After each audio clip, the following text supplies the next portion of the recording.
or CFW. 1 year ago, a gunman opened fire in Highland Park. All pandemonium broke loose. 7 people were killed, dozens more wounded. This is a terribly difficult day and the bloodiest that we've experienced in Highland Park.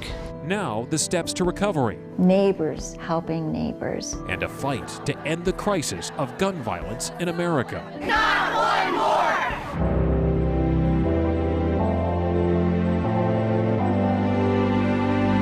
Thank you for joining us. I'm Stephen Holt. Independence Day. It's that familiar time of celebrations, parades, just spending the day with people you love. And here now in Highland Park, it's also a day of reflection, remembering what happened here 1 year ago. When it comes to grieving, everyone is on a different timeline, but we have heard a common thread, that it was the outpouring of love and support that truly helped this community on their path forward. Christian Farr spoke with people who were here that day along the parade route and whose lives were forever changed. We always think about it. It's always there. It's part of us now. For Lauren Bennett and her mother Debbie Samuels, the events of July 4th, 2022 will forever be etched in their memories. On that day, they both became victims of the mass shooting at the Highland Park Parade. It's on our mind every day. If not every day, it's there. Some days it's worse than others. Larry Bloom. The floats are going by, maybe someone set off fireworks, and then obviously very quickly it turned into, just rapid fire. Alexander Sandoval. I ran with my brother and my child and my dog, and I ran around the building. I put them in a dumpster. I told them that, that some boy was firing fireworks into the crowd, that they needed to wait for me. And Keely Roberts. I think about the family that went to the parade that day, and that family's gone. Who was shot at the parade, along with her young son Cooper, all survived this terrible mass shooting. Nearly a year later, Cooper is still recovering after being shot in the back, and his spine was severed by the bullet. It was very clear in my mind at that time that Cooper was very likely not going to survive. Cooper is now paralyzed, but his mother says that her son is fighting to recover and has returned to the swimming pool. That's what it looks like to be 8 and to fight for your life. That's what it looks like. Lauren Bennett was also shot that day. I felt something in my hip. I looked down and I was bleeding profusely. And that's when I realized that sound that we heard, that we were under attack. Another bullet struck the young mother in the back, and Lauren's own mother used her body to protect her grandson. That's when Debbie Samuels saw her daughter and heard her utter these troubling words. I've been shot. That's what you said. Yeah, I've been shot. And she's covered with blood. She's absolutely, her whole bottom, she's covered with blood. She's wearing blue jeans. I mean, that's the picture that's in my mind at all times. Pretty much all the victims from the Highland Park shooting that we spoke with agree that the parade should return sometime in the future. But some are not certain they will ever go back to the parade, and that includes Lauren and her mother Debbie, who are still recovering physically and, more importantly, mentally. This is our new normal. This is our new normal. And I do have to say, I know how lucky we were. That's the thing. We know we're going to be okay, and this is from day one because we were lucky. We were lucky. Now, police officers and firefighters were marching in the parade that day as well. And when the shooting began, they bravely ran towards the gunfire to help the injured and to track down the shooter. I spoke about it with Highland Park's Fire Chief Joe Schrage and Police Chief Lou Jogman. To walk away from your family when you're at a parade, or you're at home and your son's daughters, your husband or wife are crying and asking you, because this person was not in custody. It was still a very active situation. And because of the commitment that these officers have to Highland Park and the connection that we have, they all came. And they worked to help people and find this person and bring him to justice. One of the firefighters on scene described it to me as he was leaning over, taking care of the patient, and realized the entire focus was downward. Understanding that that shooter could have popped up at any time, understanding that there could be a secondary device, there's a vulnerability, and I emotionally go back to that day and I think about that and us walking in the street and just being there, and the courage of our personnel was incredible. You're trained to handle emergency situations. You're trained to handle a crisis. How prepared were you for the emotional scars of that day, for that journey that came after July 4th. What was that like? So yeah, absolutely, you do train for those events so that you can be technically proficient and bring those events to a successful, if you can call it that, resolution, at least a resolution, and end it as soon as possible. But unquestionably, the part after that, we're kind of putting together the plane as we're flying it. I mean, you really can't know, and you've talked, and I've talked with folks who've gone through it, and you get a sense of what they've undergone, but until you actually go through it, I don't think you can really have a true appreciation. I know I didn't. The instinct that I saw that day was incredible. Our crews really did act upon instinct. It wasn't until later on after the incident that I think all the emotional hit, and it hit pretty hard. Last year, we had our families here. They were celebrating, getting ready for a barbecue after the parade. Most of them rode in the parade with us, so there's a lot of mental thoughts that go back to that trauma of the day, not knowing whether or not their family was okay. When their family watched them leave and respond, there was that mental tear. We've got friends that were injured and wake up every day with a scar or a lost loved one. And we've got new friends that we've bonded, together through this incident throughout the community. So I will say that the officers' resiliency is truly a credit goes to our community, to Highland Park as a community, for supporting our public safety professionals as we've worked through this on our end. This one-year mark is especially painful for the 7 families who are now remembering their precious loved ones who had their lives taken from them. Without question, it has been a difficult year of firsts, but they're not alone in their grief. Here again is Christian Farr. He was always very just cheerful, and was also like a real humorous guy. At 88 years young, John Strauss says his father, Stephen, never seemed to slow down with age and was still working as a stockbroker while taking care of his ailing wife. Going downtown, going to work, going to the symphony, going to the Art Institute, he was doing that, right up until he died. John Strauss and his family had been regulars, but after moving away and starting a family of his own, he rarely attended the parade. Stephen Strauss made it a priority. He wouldn't miss it. He just liked to be out and about, and yeah. Was he there by himself, or he was there by himself? By himself. Yeah, I mean, there are times when my mom, not a parade kind of gal at all, but he was there by himself. John Strauss found out about the tragedy when a friend posted something on social media. John immediately called his father several times, but got no answer. And that is when this frightened and confused son jumped in his car and drove to Highland Park, only to receive a call while he headed that way. I saw that the call was coming from Highland Park Hospital, and just, I just couldn't believe it. And then sure enough, it was the doctor's voice on the phone, and I said, "Is my dad okay?" And he said, "I'm afraid not." He said, he's gone. Stephen Strauss's picture was placed at a temporary memorial near City Hall, along with the 6 others who died that day, including Katie Goldstein, Irina McCarthy, her husband Kevin McCarthy, Jackie Sudheim, Nicholas Toledo, and Eduardo Uvaldo. For John and his family, July 4th will no longer be the country's Day of Independence. It will now be the anniversary of his father's death, and a reminder of a person who lived life to the fullest. To lose him that way, someone who was just a great guy, is like the last thing he deserved, or anybody else there. I'm now standing outside of City Hall, and this is the Rose Garden that now serves as a temporary memorial to the victims of that day. I spoke here with Mayor Nancy Rotering about ways to permanently remember those lives taken, and also how she's been determined to help this city stay resilient. The last year has been sort of a continuum of first horror, grief, shock, fury, and then now what? And then a recognition of this doesn't go away. You feel this in your skin forevermore, and some more than others. And then recognizing that we are one data point in a long list of 647 communities who had mass shootings in 2022. In our one tiny data point, there are 7 grieving families, but hundreds of grieving friends, and dozens of wounded still trying to heal in many ways. Mayor Rotering showed me the Rose Garden, now a sacred space for healing until a more permanent memorial can be built. The planning process will likely take many years. It can't be rushed.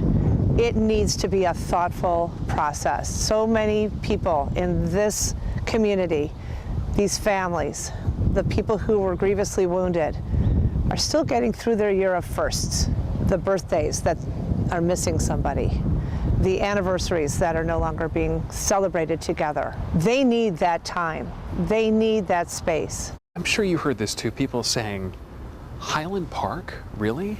Of all places in America, something like that would happen in a town like this? The place that has stood in for Hollywood as America, the typical American town in so many movies. But that tells you, of course, that it's anytime, anywhere, any place. That's the part that people need to recognize.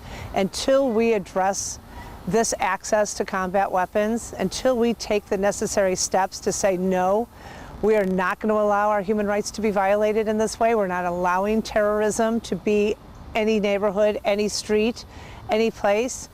It is anywhere.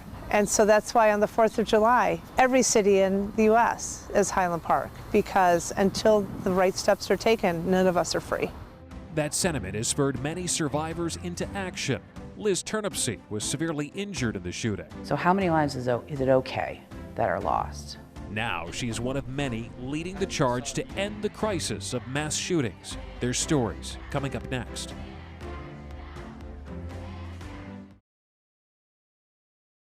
Highland Park police were able to quickly apprehend the suspected gunman, in part because they were able to identify him from the weapon that was left here at the scene.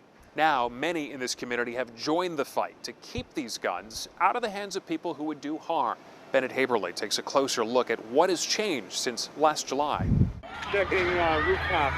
The horror of last summer also exposed a gap state police say they have worked to shore up. There's always more work to do, but this has had a positive effect. Illinois State Police Director Brendan Kelly is referring to an administrative rule change put in place after the massacre. Back in September of 2019, Highland Park Police filed what's known as a clear and present danger report on the suspect after a family member alleged the then 19-year-old had knives and had threatened to kill everyone at home. But when police asked if he had planned to hurt himself or others, he said no. When the suspect's father sponsored his firearm owner's identification, or FOID card, 3 months later, that previous report was not considered, and his application was approved. Under the new rule change, law enforcement can now consider more factors, like previous clear and present danger reports, to deny someone gun ownership. I don't know that this change in rule that occurred last year would have ultimately changed that circumstance. New numbers obtained by NBC5 Investigates show since the shooting last July, state police have received nearly 12,000 clear and present danger reports and have revoked or denied more than 5,000 FOID card applications. Do you think this change makes the people of Illinois safer? I think resolutely it has. It has not solved all problems. There are still dangerous, deadly people that have access to dangerous, deadly firearms that are too readily available on the streets of our state. That isn't the only change since the shooting. Governor J.B. Pritzker signed into law a statewide ban on assault weapons. Gun rights groups have filed legal challenges that are still weaving their way through the court system. There is no more overt infringement of the right to keep and bear arms than a ban of some of America's most popular firearms. Hannah Hills with the National Foundation for Gun Rights, one of the groups suing over the Illinois ban, arguing it has hurt gun store owners and is unconstitutional. Wise public policy is never born of emotion. Lake County State's Attorney Eric Reinhardt's office is prosecuting the cases against the suspected gunman and making the case for a federal assault weapons ban. Gun violence doesn't have to be our destiny. Gun violence is not in our DNA. This is our decision. The fact is that gun violence is penetrating all parts of our life, and it's unacceptable, and we need to figure out every way we can to stop it.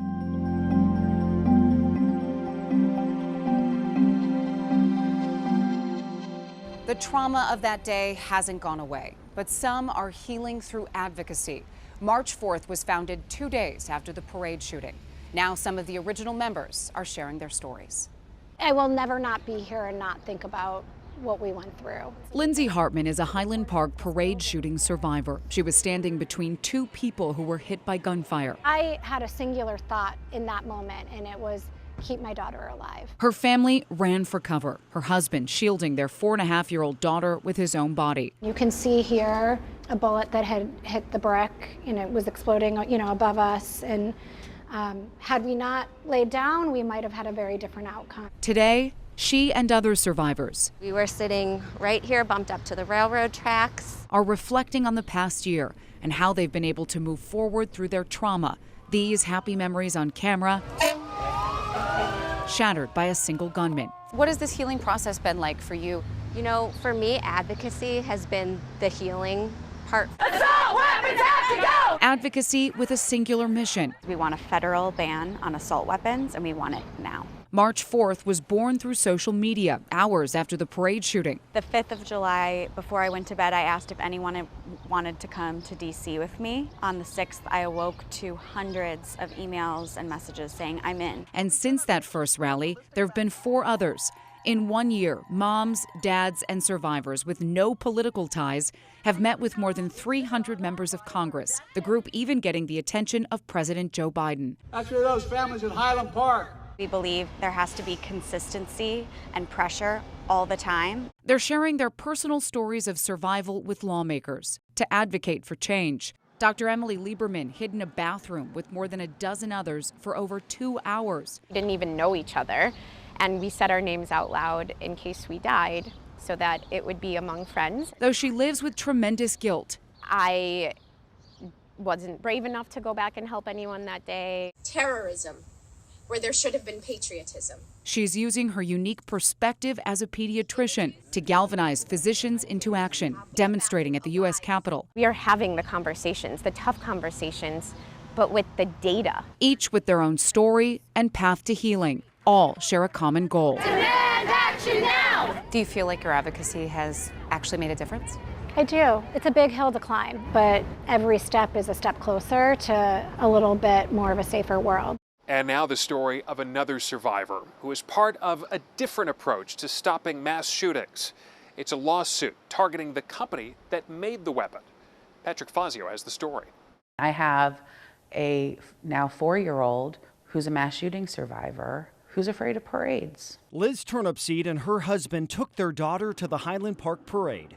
This is going to be something that's going to be with us for the rest of our lives. Her preschooler watched her mom getting shot in the pelvis, bleeding on the ground as bullets kept flying around them. My husband ran off with her to get her to safety and handed her to a stranger to take care of her and said, I have to go back and get my wife. She's been shot. Nobody even knew where the shooter was. Ari Sharg and his family heard the gunshots as they watched the parade about a block away from the gunman on a rooftop. We just see a sea of people running straight towards us. Yeah, the kids were terrified. We picked them up, we ran. Ari is an attorney representing Liz Turnipseed in her lawsuit against the gun manufacturer. Their marketing and advertising is unlawful. The lawsuit accuses Smith & Wesson of unlawfully marketing its M&P 15 semi-automatic assault rifle, the one the Highland Park shooter used. These campaigns contribute to mass shootings, they encourage mass shootings, and we want these advertising campaigns to end. The lawsuit accuses Smith & Wesson of targeting impulsive young men in its social media advertisements aimed at video gamers like the Highland Park suspect. Smith & Wesson is trying to capitalize on their interest and love for playing these games by offering them the real-life weapons that they're using to kill people in these games. Do you think they have a case?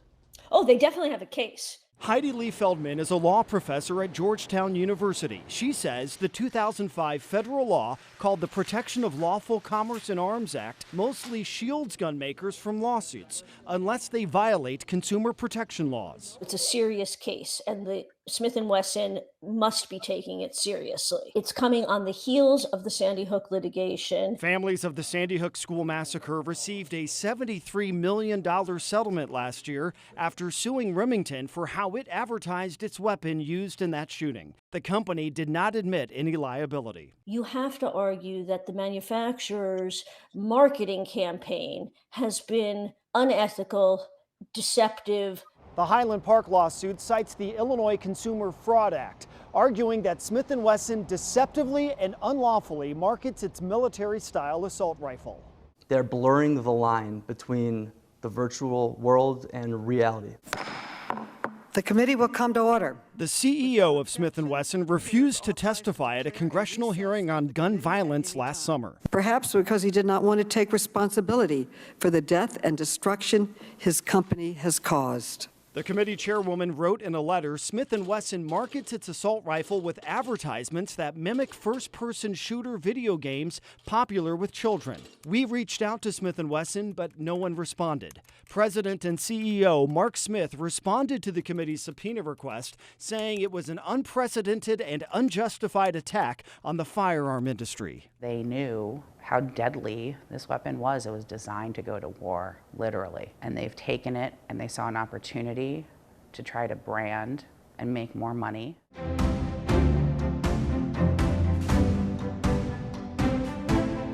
When we come back, the events happening this year to mark Independence Day in Highland Park.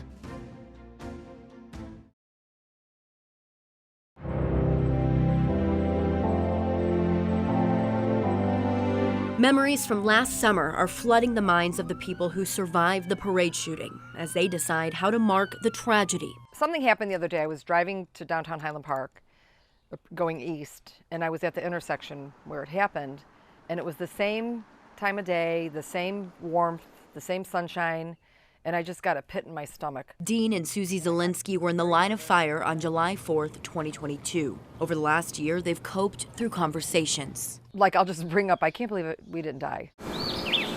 Those thoughts linger as the longtime Highland Park residents mark July 4th of 2023. I think they should have the parade. I'm on the fence. This year, Highland Park is commemorating the 4th of July in a much different way. Leaders say they're taking a trauma-informed approach, respecting the fact that everyone is in a different place with their grief and their emotions. The parade as we know it is not happening. Instead, a remembrance ceremony and moment of silence, followed by a community walk, and later a public picnic in Sunset Woods Park. In the evening, Gary Sinise and the Lieutenant Dan Band will play a live concert, followed by a drone show instead of fireworks at Walters Field. I think what they're doing is wonderful, needed. For me to take my young son, I'm not going to do that. For his healing process still. Gina Triani and her now 6-year-old son Gino are still traumatized by what they heard and what they saw. That's why they're opting out of this year's events. As a parent, I need to be strong and make sure I'm doing things to help him, lift him up, to help him, strong and not scared of this holiday.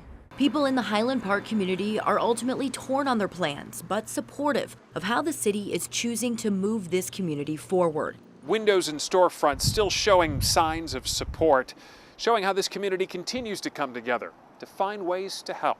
I started with making shirts overnight, a lot of sleepless nights, just making the shirts, and then we decided to donate to the first responders, to the families affected. Franny Carlin owns the Glamour Girls store. She raised about $4,000 for donated meals, selling 800 HP Strong shirts. We were taking in money from local residents to people from obviously Chicago and suburbs, out of state, out of the country, because everybody cared. By October, the Highland Park Response Fund had raised $5.8 million, most of that going directly to families of those killed and anyone physically hurt in the shooting. A second recovery fund is still taking donations, distributing those funds to organizations that are helping the community move forward. We need to support and then figure out a way to keep going.